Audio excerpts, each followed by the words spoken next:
Oh no. This episode of Jujutsu Kaisen, everyone has been dreading. It's finally here, and just like I said last week, this episode completely changes everything about Jujutsu Kaisen. With seemingly Nobara's death, Mahito has succeeded in his goal to torture Yuji. However, let's go over Nobara's death, what her character meant to the series, and much, much more. Let's get into it. If you enjoyed Jujutsu Kaisen, Chainsaw Man, One Piece, Demon Slayer, or seasonal anime like Undead Unluck and Frieren, then this is the channel for you. We cover all sorts of topics here and even break news. So subscribe and drop a like on this video. We just hit 100,000 subscribers and this is the last video of November, so let's make it a big one. Subscribe and drop a like. Let's do this. The episode starts on Shoto Bunkamura Street where Arata is telling Nobara not to go and that the reason they didn't tell her about Ieri, as Nobara figured, it was, well, to prevent her from being reckless. This goes to show how smart Nobara is. She's not dumb, she can clearly read the room and logically think about why Nanami wouldn't want her to be in this situation. It's because, after all, Nobara is the type of person to make some very reckless decisions. Because she can't just leave them while they are fighting, they're her comrades. I feel like anyone in her position would do the same for her as well. I also like the detail of us seeing what happens when someone crosses the barrier. From the outside it looks pretty normal, but your perspective immediately shifts to the one inside of the barrier instantly. So now we finally know what it looks like, which I think is really cool. After the opening, which I'm not gonna lie is sort of growing on me, we see Yuji and Mahito continue their fight, even though we get some pretty disturbing moments where a man is transfigured and explodes in Yuji's face as Nobara continues her fight with Mahito. But Nobara hits Mahito with some nails as she goes again to dodge his attacks, and despite this episode being clearly unfinished, what the animators are going for here is actually really good despite that. Like, you can actually tell what they were trying to go for, and it's really good. It's just clear that the animators don't have enough time to work due to Mappa's horrible scheduling. But Nobara launches into the air and uses her hairpin and basically nails Mahito to the ground, so she uses resonance to nail Mahito's head. She's actually doing it and getting the upper hand to Mahito, which I think is really hype in this moment. The way they were able to convey Nobara getting that upper hand here was also really well done. I think better than the manga in terms of execution, and I think that's pretty much the case for a majority of this episode. I think in execution, or I guess theoretical execution if the episode was finished, this is very, very good. That's mostly because with the better pacing of this episode, Nobara realizing that she knows Mahito's trick is just such a great moment that comes at the right moment with the music and everything hitting all at once. Really, honestly, the direction of this episode and the pacing was just phenomenal.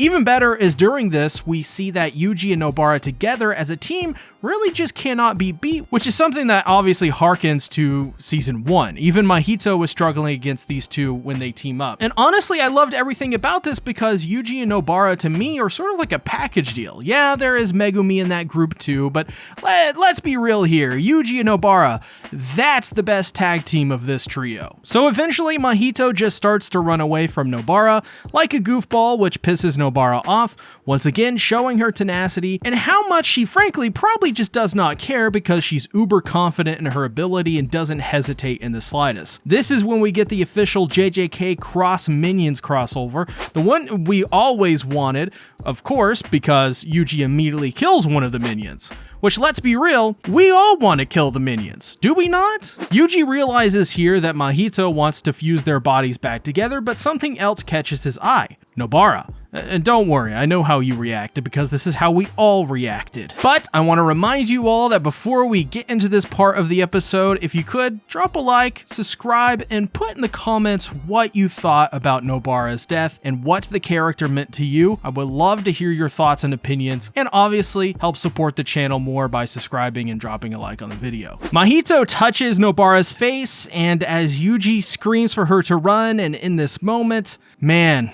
our hearts sank because we know what this means. Nobara's fate is sealed and you know there is no way it's gonna be stopped. Yuji then punches Mahito to the side in anger, which was, honestly really nice. Just like the minions, who doesn't want to do this? And he runs to Nobara as she holds her eye in this horrifyingly beautiful shot as we get a flashback to 2009. It's over.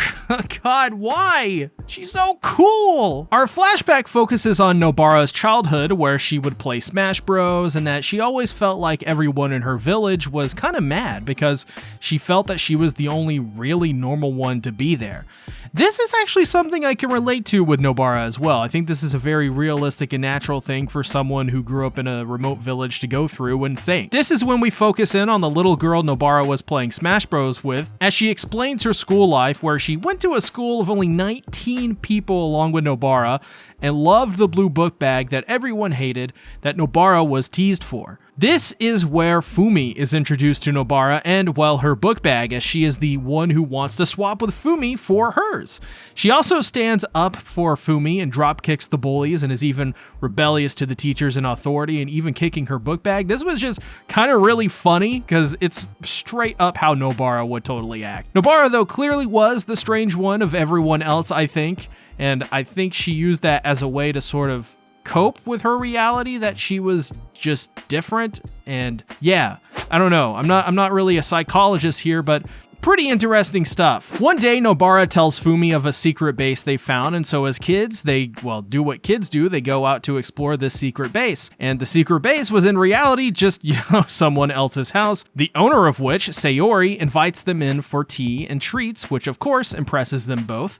They immediately came to respect Sayori as someone they looked up to, and how could you not? She seems really pretty, offers you snacks. Yeah, of course, every kid would love this girl. They would think she's like the coolest person they've ever seen. However, one time, Sayori's house was trashed and vandalized, making the beautiful house seem much more sinister looking than it actually was, like a haunted house, and so they moved away. This broke their hearts, but Nobara took it the hardest. This is probably because Nobara, being so alone, finally could relate to an adult that wasn't her father, and losing that person would obviously be hard on a girl like Nobara, who really doesn't have many friends, if any at all, besides Fumi. And as they grew up into teens, Nobara left Fumi to go to the big city. But while she stayed strong, Nobara in the end couldn't hold back the tears, and really neither could Fumi, who basically turned into Komi-san, by the way.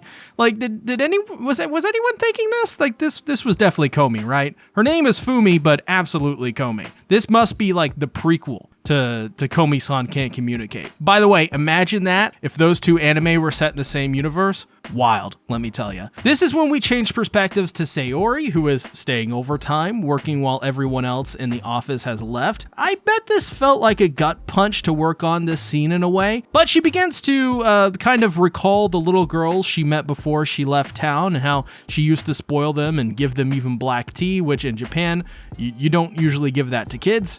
And that if they saw her now, what would they think of her? Especially Nobara, the weird tomboy who couldn't ever fit in, which is when we switch back to Nobara's perspective. I'm not crying, you are.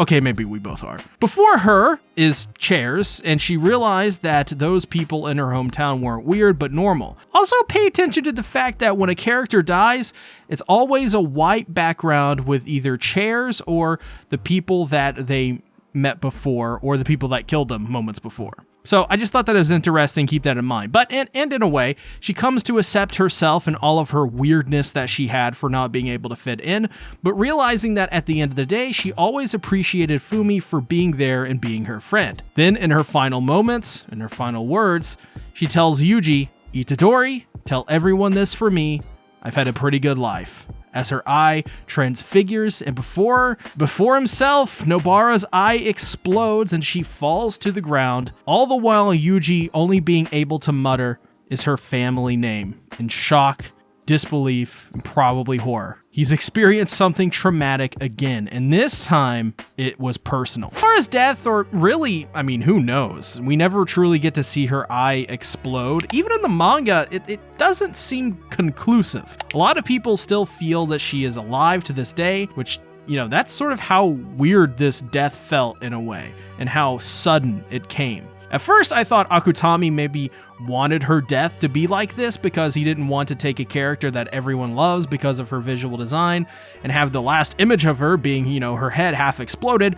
But it could also be because maybe he wants you to think she may still be alive, to give that sense of hope, to keep you reading the series. It's pretty smart to do. And of course, if she is alive, well, that's a pretty awesome technique to use, and if she's not, that's still a pretty awesome technique to use. And let's also not mince words, and let's just tell the truth for what it is. Nobara Kugisaki is just as important to this series as a Nanami, Mahito, Geto, or Gojo is, and I'll tell you why. I've seen podcasts and videos on completely different topics from anime, like gaming podcasts, where someone saw the image of one of the new JJK games coming out, and once he saw Nobara, he said live on air that he is going to start getting into anime again, starting with JJK, just because of her design. You knew nothing about her, only what she looked like. That's what I'm trying to say here. The strong visual design of Nobara just cannot be understated. She is quite easily one of the best designs of the entire series, and how could you not agree,